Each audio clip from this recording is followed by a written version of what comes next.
기도 올려드리겠습니다. 고맙고 감사하신 주님, 저희들로 오늘 주님을 예배케 하시니 참으로 감사와 영광을 올려드립니다.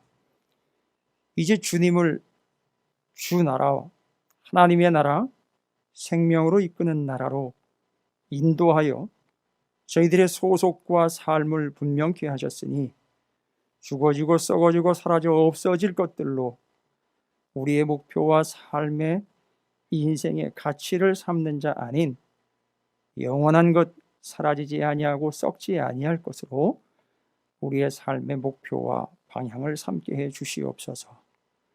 집중케 하여 주시옵소서. 바라보라고 우리에게 나만 집중하라고 말씀하시며 직접 우리에게 드러나 알려주시고 보여주시는 주님, 오늘 그 예배의 주인이시며 그 예배의 주관자 되시고 이 예배를 받으실 주님께서 우리의 기도를 들으시고 우리에게 친히 말씀하여 일러주심으로 그 말씀이 양식이 되고 생명과 구원과 은혜가 되게 하여 주시옵소서. 말씀을 채울수록 우리 안에 채워져 있던 세상의 더러운 것과 씻겨져 나가야 할 것과 썩어질 것들과 사라져 없어질 것들이 점점 더 우리 속에서 영원한 것, 생명의 것, 아버지 하나님의 말씀으로 인하여 밖으로 우리의 존재 그 바깥으로 씻겨져 나가고 또 비워지게 해 주시옵시고 그 자리에 성령께서 또 말씀과 은혜로 가득 채워주시고 은혜와 소망으로 함께해 주시옵소서. 주의 말씀을 집중코자 합니다. 성령 하나님, 우리가 그 말씀에 온 마음과 뜻을 다하게 하여 주시옵시고 부름받은 동역자, 부름받은 일꾼으로 서게 하여 주시옵소서. 예수님의 이름으로 간절히 기도 올리옵나이다. 아멘. 할렐루야. 예, 주님의 이름으로 사랑하는 성도들 여러분 삶에 하나님의 은혜가 가득하시기를 축복합니다. 쉽지 않죠. 날씨는 이제 추워져 가고. 제가 한 2주 전부터 아주 심하게 담이 들었어요. 주님은 오셔서 막힌 담을 하셨는데 제 안에는 담이 점점 굳세어지고 있습니다. 그 담이 너무 심하게 들어서 거의 움직일 수 없을 정도로 좀 힘들더라고요. 그래서 이제 한의원을 좀 다녔습니다. 그랬더니 처음에 다녔던 한의원은 기본적인 치료를 하시더라고요. 아마 늘 그렇게 치료를 하셨던 것 같아요. 도저히 안 되겠습니다. 그래서 다른 한의원을 찾아서 침과 그리고 찜질을 병행하면서 치료를 받았습니다. 제가 좀 몸이 약하다 보니까 면역력도 떨어졌을 것이고 체력도 떨어졌을 거예요. 그런 저에게 담이라는 것은 다른 건강한 분들이 건강할 때 찾아오는 그런 개념하고는 좀 다르더라고요. 정말 이 담이라는 녀석 잘 안 나가더라고요. 아주 끈질기게 버티더라고요. 그런데 그놈은 버틸만 해요. 왜냐하면 제 몸이 지금 약하다는 걸 알거든요. 절대 안 나갑니다. 아주 제 안에서 좀은 그렇게 단단하게 자리를 잡고 그렇게 꽈리를 틀고 있는지 정말 힘들더라고요. 그래서 좀 센 침도 맞아보고 별 방법을 취하고 있습니다만 여러분 가만히 제가 생각해 보니까 우리 안에서 수십 년 평생 동안 나가지 않고 자리 잡고 있는 게 수두룩하더라고요. 그냥 여러분은 적응돼서 살아오셨을 거예요. 죄송합니다. 어느 순간인가 조건만 맞으면 여러분 안에 그렇게 자리 잡고 있던 가장 강력한 담 그 이상의 것이요. 아마 강력하게 작용하고 언젠간 터지고 드러나게 될 겁니다. 그때는 정말 손 쓸 수가 없습니다. 안 나갑니다. 절대 안 나갑니다. 담이라고 말씀드렸습니다만 우리 안에 영적인 대적이요 적그리스도요 사단의 계략과 괴계가 이미 자리를 잡고 있어요. 그건 절대 안 나가려고요 별 수단과 방법을 쓸 거예요. 안 나갑니다. 쉽게 나갈 리가 없어요. 그래서 한의원 원장님이 그런 얘기를 하더라고요. 꾸준히 시간을 두고 반드시 몰아낸다라는 계획을 갖고 쓸 수 있는 모든 방법을 써서 반드시 담을 몰아내고 해결하는데 집중합시다. 그리고 관리받는다 생각하시고 꾸준하게 치료를 받읍시다. 제가 아주 적극적으로 동의했습니다. 그러면서 제가 목사이기 때문에 건강한 몸에 관심이 있듯 건강한 영혼에 관심이 있습니다. 사랑하는 저희 찾으시는 교회 성도들 이렇게 훑어보니까 조금 걱정스럽더라고요.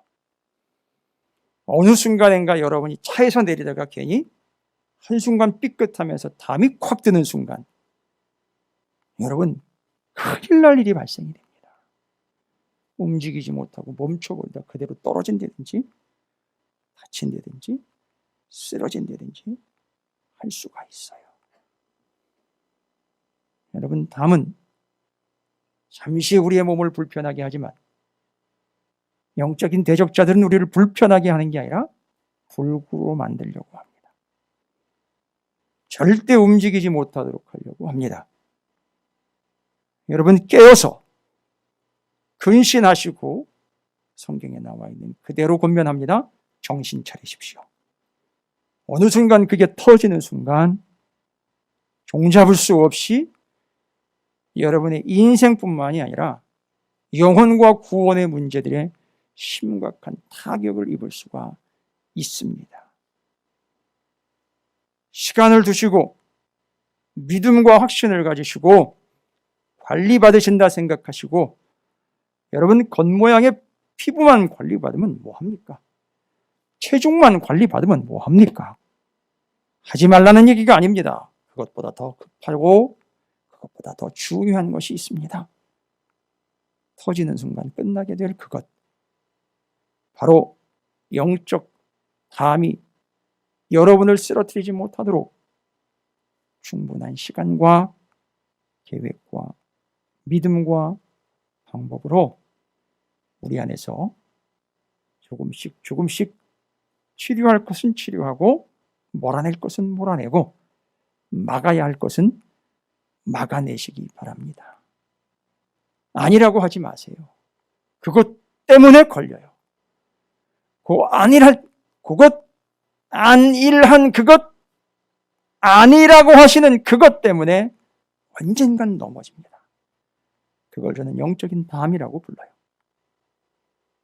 제가 이렇게 치료를 받아보니 와우, 우리 가운데 참으로 심각한 일이 있겠구나. 영적으로. 나도 영적으로 심각해질 수 있겠구나. 정신 차려 근신하고 깨어 있어야 되겠구나. 걷는 것도 불편합니다. 손을 드는 것조차 불편합니다. 더 심각한 건 뭔지 아십니까? 호흡이 불규칙해지고 호흡이 힘겨워집니다. 우리가 영적으로 이야기할 때 성경도 그렇고 신앙적으로 훈련 많이 받았습니다만 기도를 영적 호흡이라고 합니다. 어떻게 된다고요? 기도라는 것이 멈추어지고 막히게 됩니다. 절대 기도 못하게 됩니다. 기도 안 합니다. 그러다가 결국 담에 정복되고 맙니다. 쓰러집니다. 입원해야 합니다. 침을 수천 개는 맞아야 할 겁니다. 아마 짧은 것 가지고 안 될 거예요. 긴 것, 돈도 많이 들고요. 아프기도 무진장 아파요. 여러분 맞아보셨습니까? 근육을 뚫고 들어가면서 뻐근한 거 적은 거 아니에요.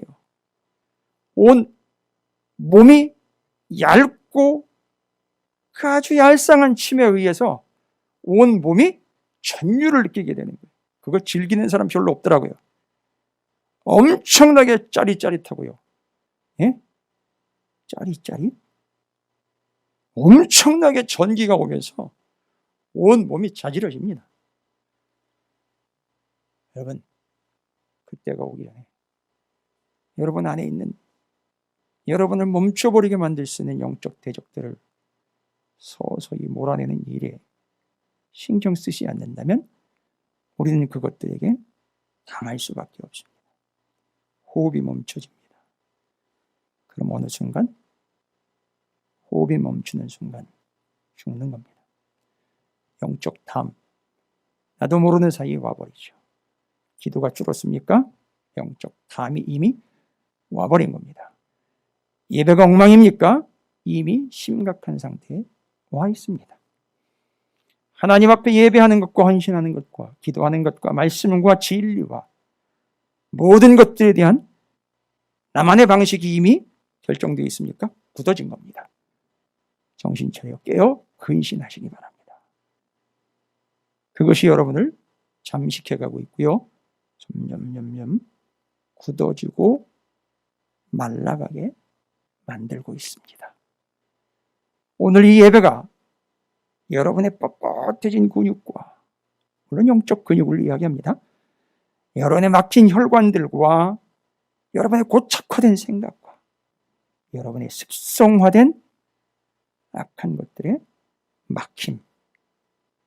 기도가 호흡인데 호흡이 옅어지고 호흡이 줄어들며 짧아지며 언젠가는 그것이 우리의 숨을 막아버리게 되기 전에 그 모든 것들을 치료받고 몰아내고 뚫고 해결하는 그런 은혜와 소망과 회복과 치료의 자리가 되시기를 주님의 이름으로 축복합니다.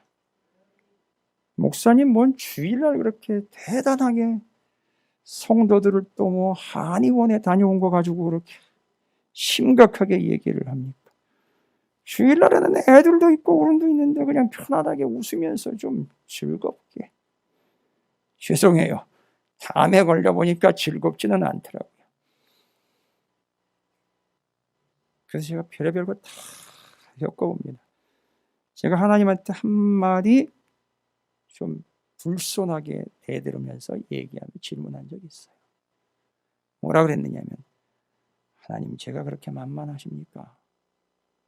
너무 힘드니까 하나님한테 그렇게 질문한 적이 있었어요. 하나님 제가 그렇게 만만하십니까?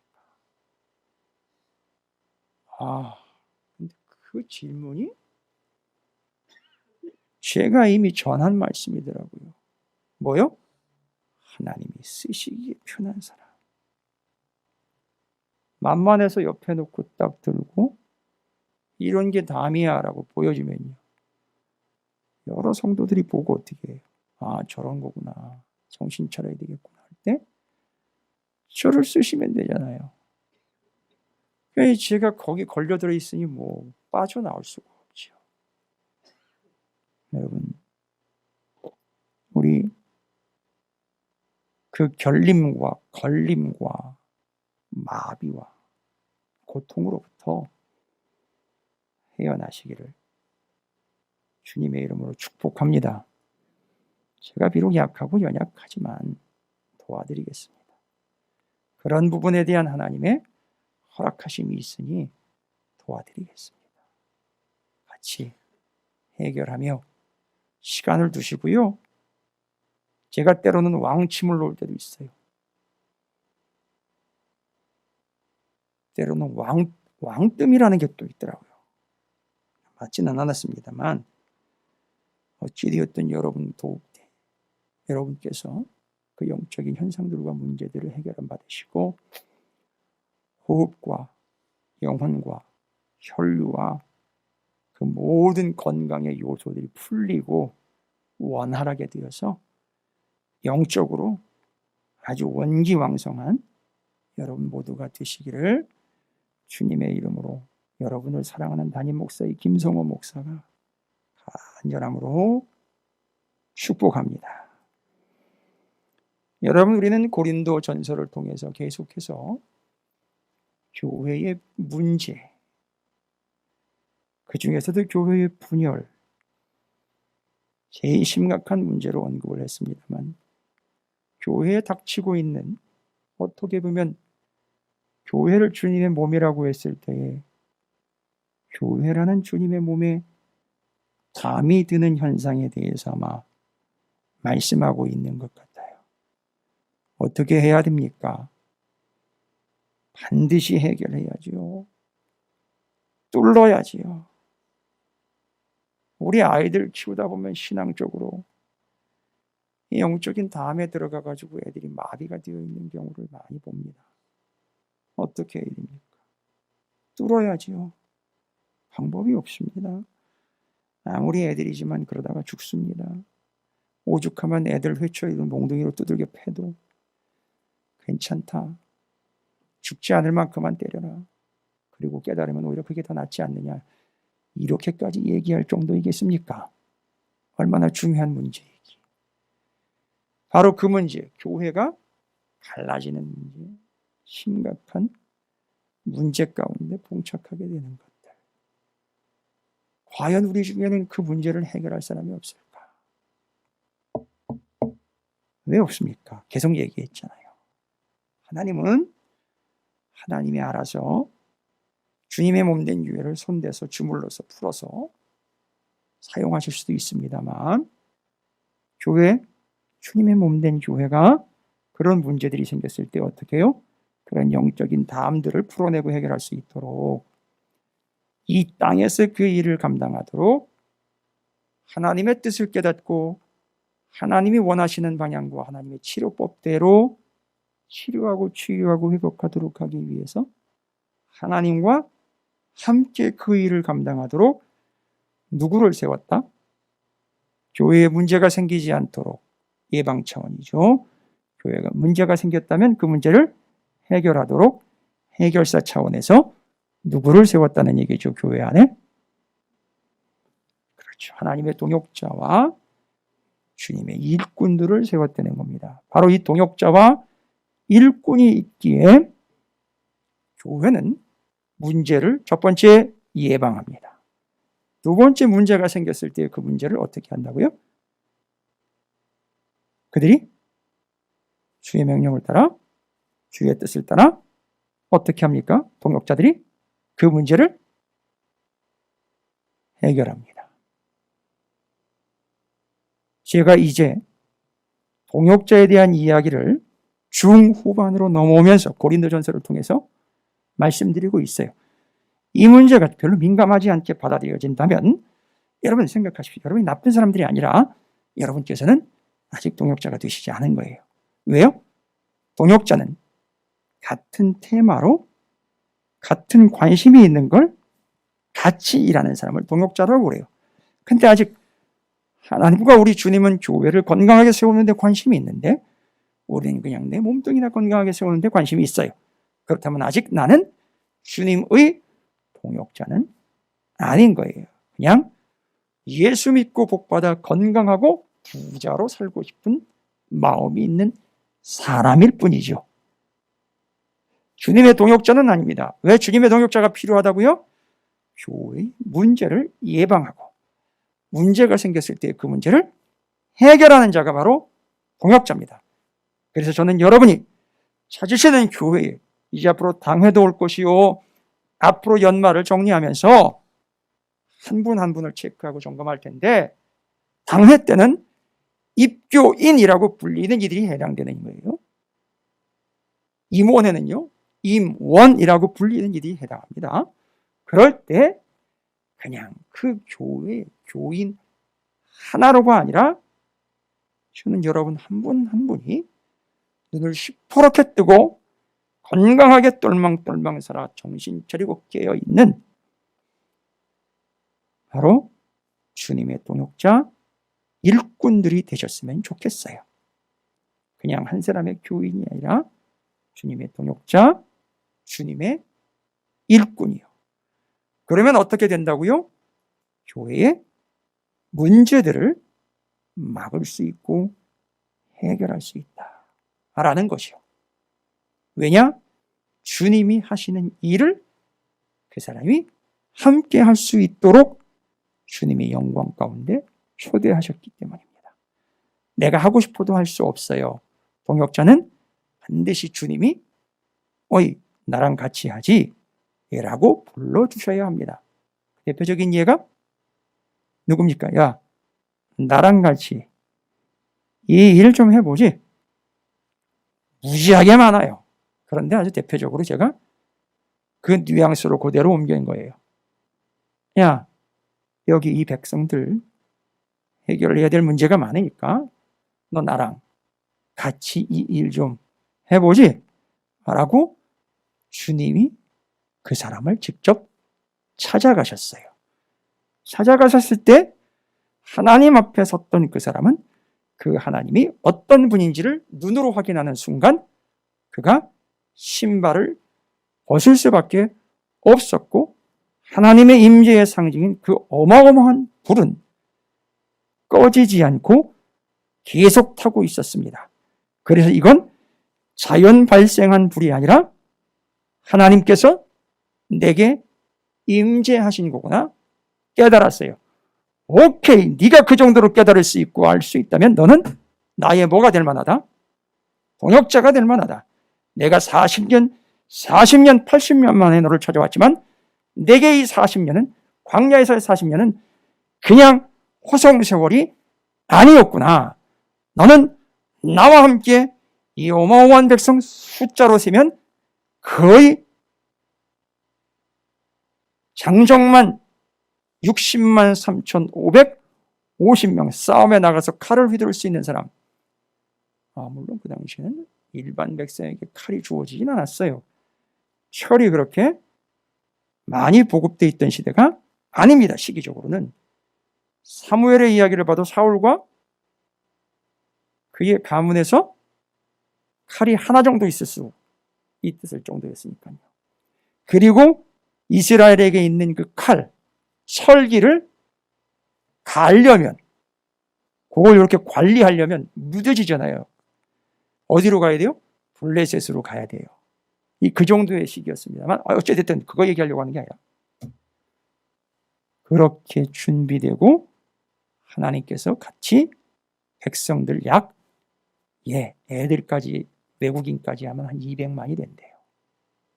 그 어마어마한 인원을 끌어내는데 하나님은 모세를 조금 이따 또 얘기할 거예요. 뭘로 부르셨다? 동역자로 불렀어요. 그런데 모세는 착각을 했어요. 하나님은 능숙한 기능공을 부르는 줄 알았어요.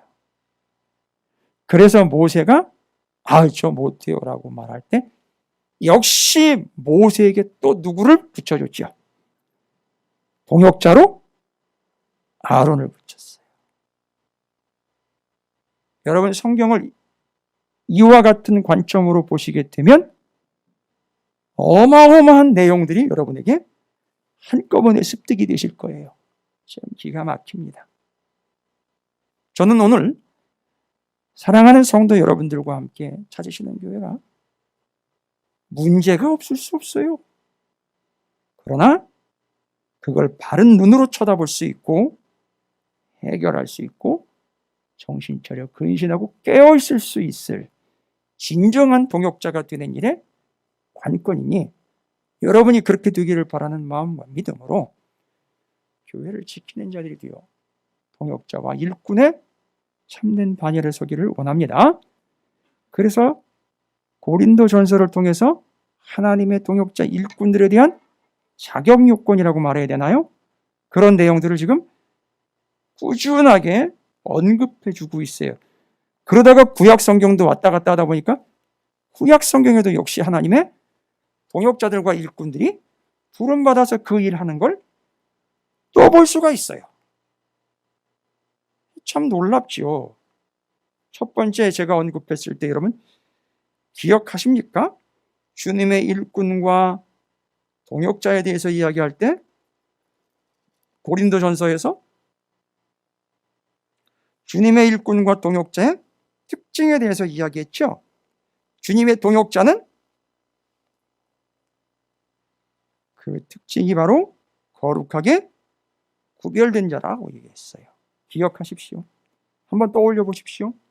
저는 이 시간에 쭉 떠올리고 여러분께서 확인하시고 오늘 우리에게 주어진 고린도전서 9장이라는 본문을 보면서 거기서 한두 가지만 찾아내시면 돼요.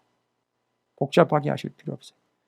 그리고 여러분, 제가 새벽이 됐든 수요일이 됐든 주일이 됐든 동역자에 대해서 언급했을 때 기억나고 언급됐던 것들을 한두 가지라도 떠올리면서 정리해 보십시오. 그리고 제가 여러분에게 이 말씀을 대신 대언하고 있는 이유는 뭡니까? 저는 간절한 바람, 김성호 목사는 하나님의 동역자, 일꾼이 되기를 원합니다. 근데 저는요, 제가 독불장군으로 하는 자가 아니라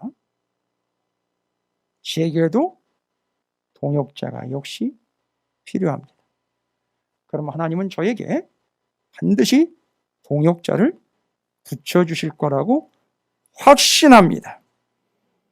그냥 영부영어 어울리면서 교제나 나누고 친교나 나누는 그런 관계가 아니라 함께 문제를 해결하면서 하나님의 주님의 몸된 교회를 세워가고 쓰러져가는 영혼들을 일으킬 수 있는 그런 동역자 말입니다.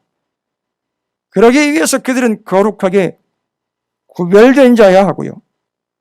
그리고 주님의 일꾼에 대한 언급으로서 기억하시는지 모르겠습니다. 고린도전서 4장 본문의 그리스도의 일꾼, 그들은 충성, 그들의 중심이 누구에게 있느냐? 하나님에게 있다. 그들의 중천이 하나님이다. 중천 즉 주님이라는 거예요. 중천 즉 하나님. 그들의 가장 높은 하늘은 하나님의 동역자라는 얘기죠. 그래서 일꾼, 그는 충성된 하나님 중심의 일꾼, 동역자, 세상과 썩어질 것과 죽어질 것과 구별된 자. 또 기억나십니까? 일꾼과 동역자에 대해서 이야기할 때 여러분 좀 전에도 얘기했죠. 아까 얘기 드린 것, 구약 말씀 나누다가 누가 언급이 됐다? 모세가 언급이 됐어요. 모세가 일꾼이라고 제가 분명히 동역자라고 얘기했어요. 새벽에. 기억나십니까? 그의 특징이 있어요. 그래서 모세가 하나님의 동역자인 특징에 대해서 이야기해보자라고 이야기할 때, 찾아보자라고 했을 때 말씀드린 게 있었는데 기억나시는 게 있으세요? 모세가 동역자였던. 그래서 그걸 어떤 특징이라고 이야기했고, 기억만 하시면 돼요. 이렇게 떠올리시면 돼요, 여러분. 근데 그게 부담스러우면 하시지 마세요. 괜히 짜증난다고 인상 쓰면서 오히려 더 동역자는커녕 회방꾼이 될 수 있으니까. 그러면 안 되니까. 상훈이는 왜 일어났나? 졸려서? 요즘에 군대 가는 것 때문에 잠이 안 오지? 그래도 자야 된다. 난 우리 상훈이 생각하면 마음이 아파서. 이 추울 때 군대를 들어가야 되니 참. 저는 더울 때 들어갔어요. 더울 때 들어가는 것도 만만치 않은데 군대는 역시 추울 때 들어가면요 정말 고생이에요. 너무 고생이에요. 이제 여리여리한 친구가 들어가가지고 또 군생활을 해야 돼요. 기도 많이 해주십시오. 이별나게 우리 다영이가 군대를 들어간 이후로 이렇게 또 군대를 다영이가 이 근무하는 군대로 들어간대요. 그 사단 내에 있는 아마 신병 훈련소인가 봐요. 여러 가지가 지금 열리고 있습니다. 어찌됐든 위에서 기도 많이 하십시오. 저 친구가 이제 주님의 동역자로 군대 들어가가지고 군대 가서 자살하려고 하는 친구들, 인생 포기하려고 하는 친구들, 예수가 누구인지 모르려고 하는 친구들에게, 모르는 친구에게 다가가서 아마 예수를 전할 거예요. 여러분 그렇게 우습게 보지 마세요. 어떻게 될지 모르는 거예요. 믿음대로 된다 그랬어요. 네. 믿음대로 되는 거예요. 여러분이 믿음이 그 정도면 그 정도 되는 거예요. 세상엔 코로나19 때문에 맞아요. 다 소진되고 바닥이 드러난 항아리가 너무 많다 그랬죠. 그러나 그 와중에 믿는 자들의 항아리에는 바닥나지 않는 항아리, 드러나지 않는 항아리가 한두 개가 아니에요. 그거를 경험하는 이들이 코로나19 기간 동안에 상당히 많았습니다. 코로나19 기간에 수천 개의 교회가 문을 닫았어요. 그리고 병합을 했고 합병을 했습니다. 정말 마음이 아픈 일이죠. 여러분, 이때 우리는 금전적 해결책이 필요한 게 아니라 뭐가 필요하다? 뭐가 필요하다?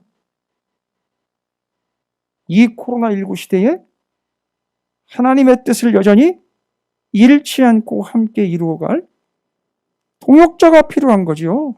돈이 필요한 게 아니에요. 돈은요, 그 과부의 항아리의 기름과 밀가루처럼 하나님이 결정 내리면 사라지지 않는다고요. 굶어 죽지 않는다고요. 저 굶어 죽지 않고 이렇게 살아있는 거 보세요. 5만 원짜리 양복 입으면서.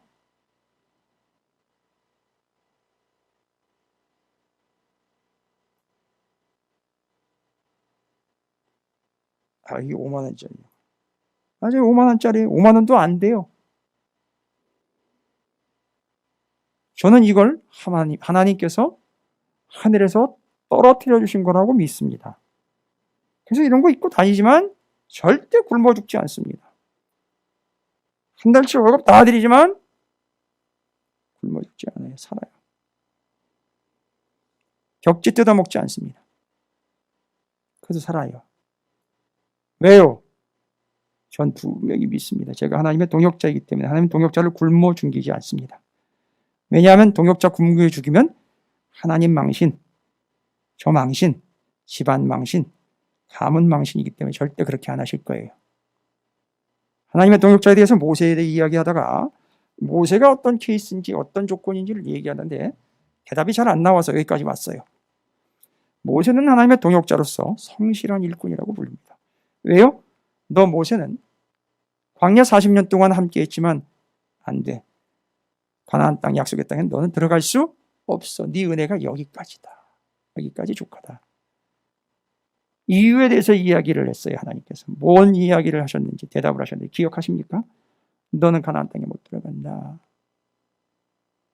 너 가나안 땅에 보니까 상당히 중요한 내용이에요. 제가 지금 얘기한 거 두 개를 한꺼번에 해결할 수 있는 얘기죠. 너 못 들어가라고 이야기할 때 하나님 모세에게 그 이전에 얘기한 내용이에요. 뭐라고 얘기합니까? 하나님이 모세에게 불평 원망하는 이스라엘 백성들에게 목말라서 죽겠다. 이 자식아 왜 우리 여기까지 끌고 내가지고 이 고생을 시키느냐고. 요즘 애들 말 맞다나 왜 개고생을 시키느냐. 돌아가자. 여호와께로가 아니라 애국으로 바로에게로 돌아가자. 죽겠다. 못 먹어서 죽겠고 못 마셔서 죽겠다. 죽겠다. 여러분, 죽겠다를 입에 달고 계시는 분은 얘기하지 않아도 여러분은 죽어가고 있어요. 굳이 그렇게 얘기하실 필요 없어요. 살아가고 있다고 말하지만 우리는 이미 죽음으로 가까이 가고 있는 존재들이에요.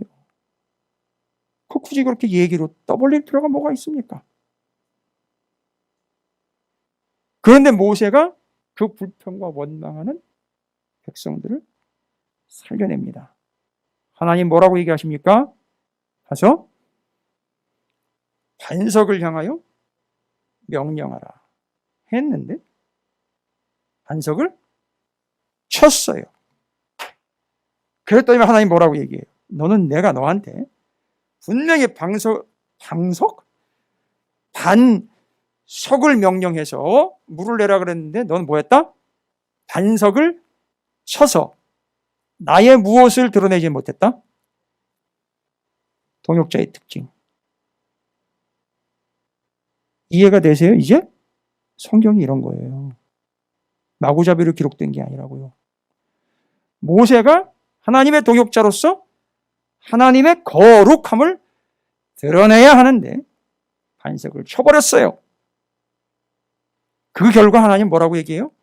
너는 내 동역자로서 나의 거룩함을 드러내서 철저하게 구분되어야 될 네가 그렇게 엉망이야?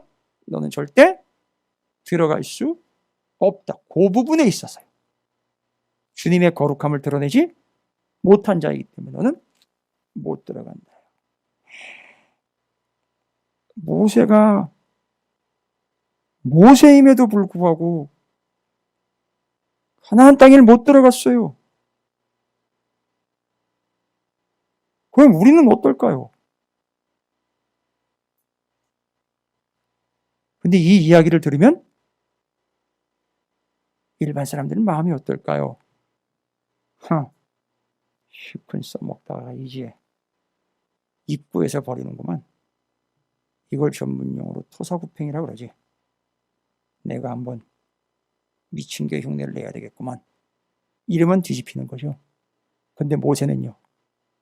아니요.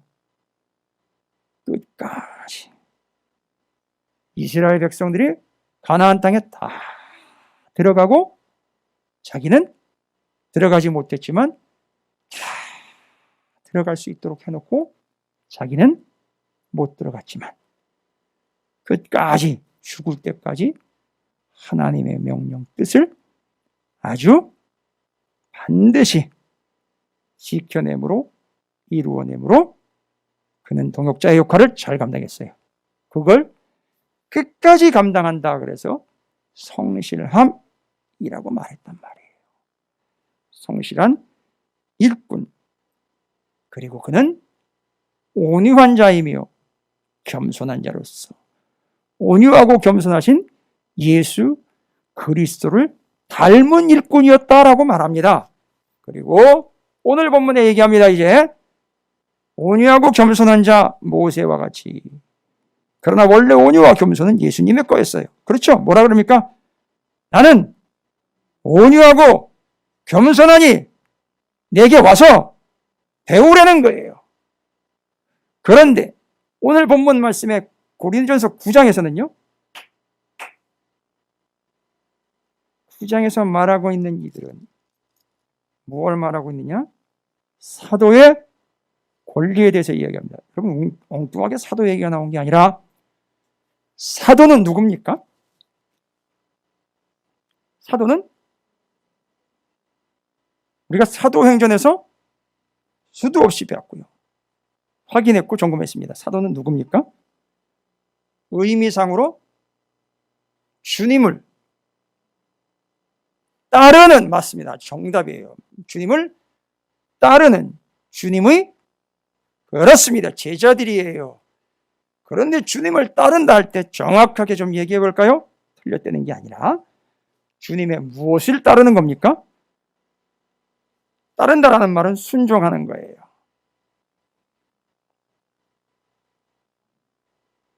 주님이 가실 때 그 뒤를 따라가는 거예요. 절대 앞서지 않습니다.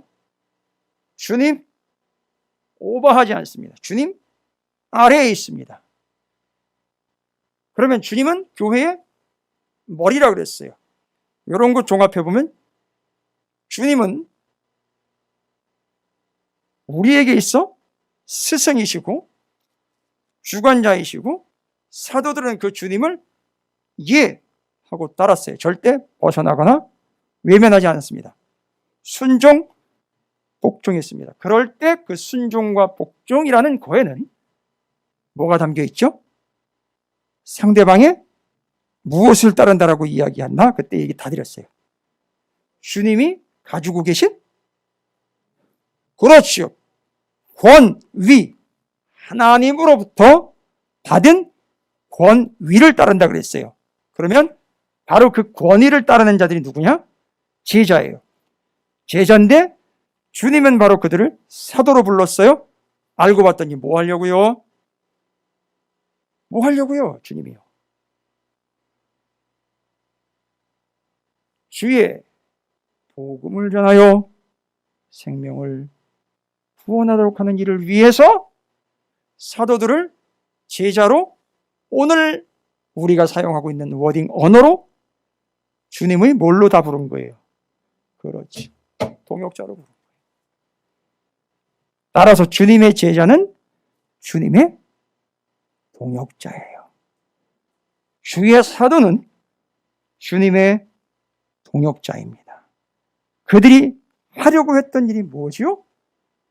예수 그리스도 생명의 복음을 전하여 죽어가는 이들을 살려내는 게 그들의 일이었습니다. 주님의 사도들, 그 사도들에게는 두 가지가 있습니다. 정리합니다. 앞에서 장황하게 늘어놓고 뒤에서 짧게 가는 게 아니에요. 앞에서 여러분이 이해를 확실하게 했기 때문에 오늘 그 주님의 동역자인 사도들에게 주신 두 가지 반드시 챙겨가시기 바랍니다. 이따가 여러분에게 떡 드릴 거예요.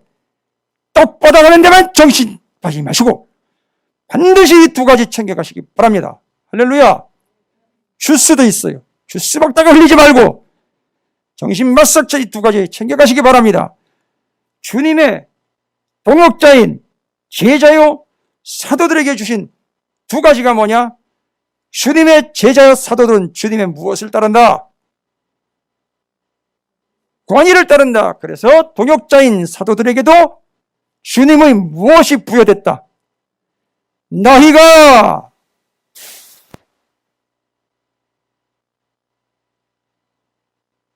뭘 받으면요? 성령, 그리고 권능, 이 권능이 바로 권세, 권위를 받으면 온 유대와 사마리아와 땅끝까지 이르러 내 증인이 되리라. 그러면요, 사도는요, 첫 번째, 내 증인으로서 뭘 받았다? 권능, 권세, 권위를 받았어요. 그리고 온 유대 사마리아와 땅끝까지 이르러 내 증인은 이제 뭐 하는 사람이에요? 그렇지요. 복음을 전하는 자지요. 그럼 뭘 받은 거예요? 뭐가 있어야죠. 뭘 받은 거죠? 권위와 함께 전해야 할 말씀이, 그게 뭐래요? 두 글자. 복음이에요. 그러면 이 제자들, 사도들은 두 개를 받았습니다. 뭐와 뭘 받았다? 권위, 복음을 받았어요. 할렐루야. 그런데 지금부터는 진짜 일꾼에 대해 얘기합니다.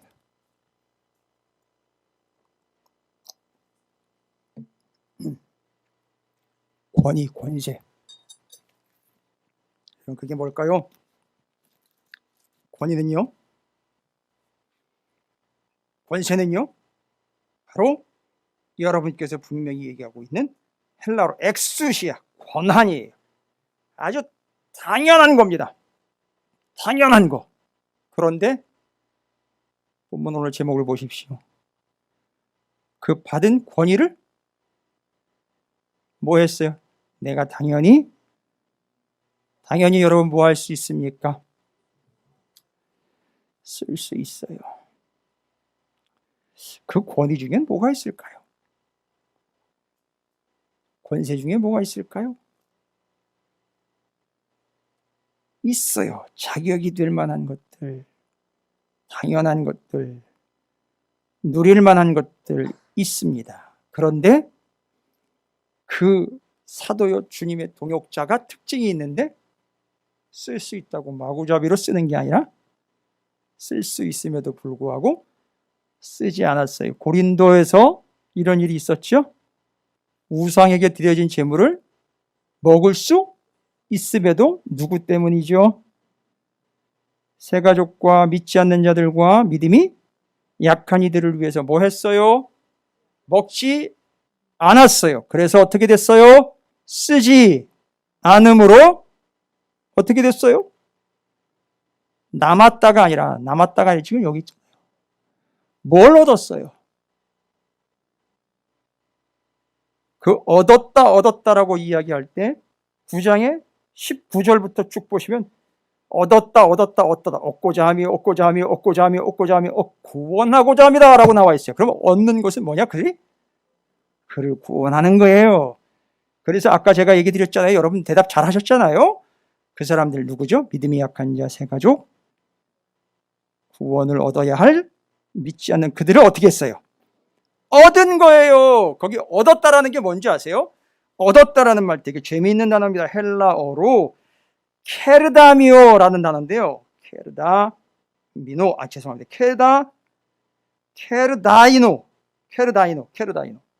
케르다이노라는 단어인데요. 헬라어로.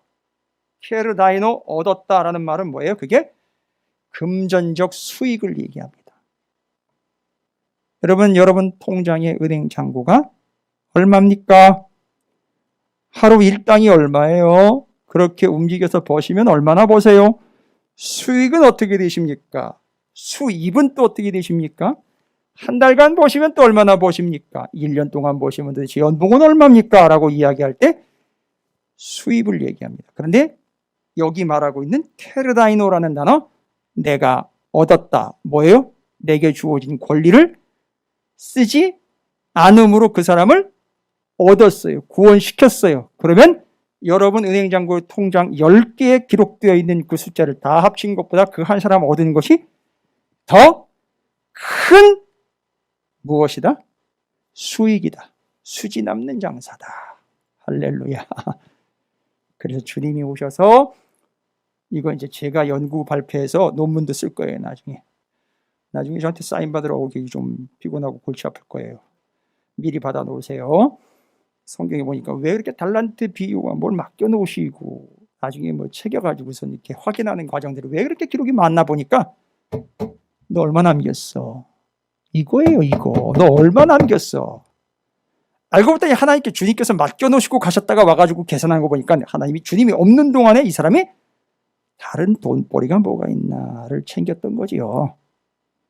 이해가 되셔요? 주님이 이익이라고 생각하고 있는 것에 관심이 없었고 다른 것에 관심이 있다가 주님이 와가지고 결산 딱 했는데 주님이 맡겨놓은 것에 얼마나 관심을 갖고 거기서 수익을 냈느냐 이거예요. 그 수익은 뭐다? 케르다이노. 바로 얼마나 제대로 한 영혼을 얻었느냐 이거예요. 되게 중요한 거예요. 그래서 여러분 살 떨리도록 회개하세요. 당신 때문에 졸름발이가 되어 연자맷돌 매야 될 상황의 처지에 정말 상처받은 이가 있다면 이런 측면에서 여러분의 은행 잔고는 꽝인 거예요. 아무것도 없는 거예요. 정말 거짓 인생인 거예요. 케르다이노. 주의 일꾼은요 여기 있습니다. 본인이요 쓸 수 있음에도 쓰지 않았어요. 저요 여러분이요 뭐 낼 수 있습니까? 여러분이 오해받고 여러분이 공격당할 때 정당하고 온전하게 사실에 입각한 근거에서 뭐 할 수 있습니까? 소리 지르고 삿대질하면서 내가 언제 그랬느냐? 야 이 거지 같은 녀석아 내가 언제 그랬느냐? 야 이 거짓말쟁이야 내가 언제 그랬느냐라고 우격다짐으로 덤비면서 한 대 올려 붙여도 상관이 없을 정도로 사악한 자가 있다면 당연히 여러분 그럴 수 있다면 그런데도 불구하고 주님의 동역자는 그걸 쓰지 않음으로 인하여 그 쓰레기가 어떻게 됐습니까? 재활용이 됩니다. 구원을 얻게 됩니다. 얻게 됩니다. 그게 수익이 됩니다. 하나님 나라의 재산이 됩니다. 그게 주님의 동역자예요. 주님의 은행 잔고를 늘려가는 게 주님의 동역자입니다. 쓰지 않음으로 얻었습니다. 그리고 한 가지 더 받은 게 있죠. 이건 쓰지 않았는데 권리는 쓰지 않았는데 얻었어요. 그런데 또 하나 가지고 있는 게 있죠. 주님께로부터 받은 것. 복음이죠. 복음은 어떻게 되는 겁니까? 그 복음은요. 반드시 전해야 돼요. 전했더니만 뭐가 됐느냐? 여러분 반드시 하나님이 말씀을 주시고는 뭐라 그러셨죠? 구약 성경에 이 말씀을 반드시 지켜 행해야 구원 얻는다 그랬죠? 여러분 복음을 전하면 구약 성경에서 뭐 한 것과 하나님의 말씀이 율법으로 주어진 것들을 행한 것과 뭐로 치겠다? 같은 걸로 치겠다. 기가 막히고 놀라 자빠질 일이에요. 여러분 별로 안 놀랐는데 이게 지금 성경에 기록된 내용이에요. 권리를 쓰지 않음으로 얻어서 수입이 짱짱해졌어요. 복음을 전함으로 주의 말씀을 다 행한 것이 돼요. 십자가 위에서 주님은 뭐라고 얘기했습니까? 다 이루었다. 다른 말로 내가 다 주님의 말씀을 아버지의 말씀대로 행했다 해서 어떤 결과가 나왔어요? 그 행한 결과 십자가 밑에 있었던 모든 사람들 중에 예수를 믿는 사람들이 다 어떻게 됐어요? 구원을 얻었어요. 나는 누구다? 가수다가 아니라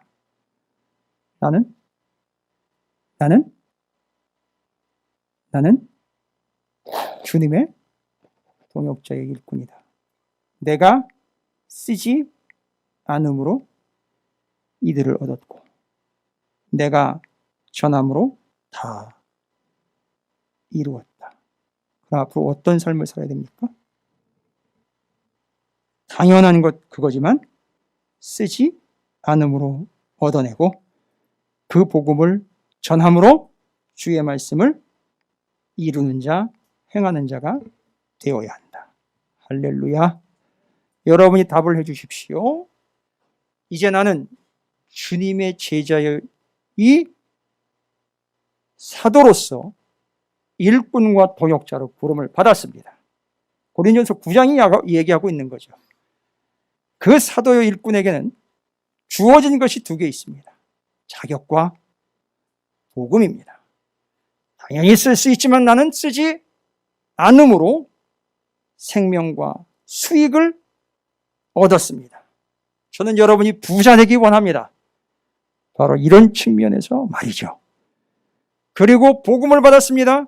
그걸 전함으로 구약 39권을 이룬 바가 됐습니다. 할렐루야. 그래서 여러분은 주님의 동역자이며 온전한 사명으로 얻고 누리고 행하는 자로서의 진정한 일꾼임을 잊지 마시고 교회를 지켜주시기 바라겠습니다. 할렐루야. 기도하겠습니다. 하나님 감사합니다. 저희들을 주님의 동역자의 일꾼으로 주의 백성과 제자와 사도로 불러주셨으니 참 감사합니다.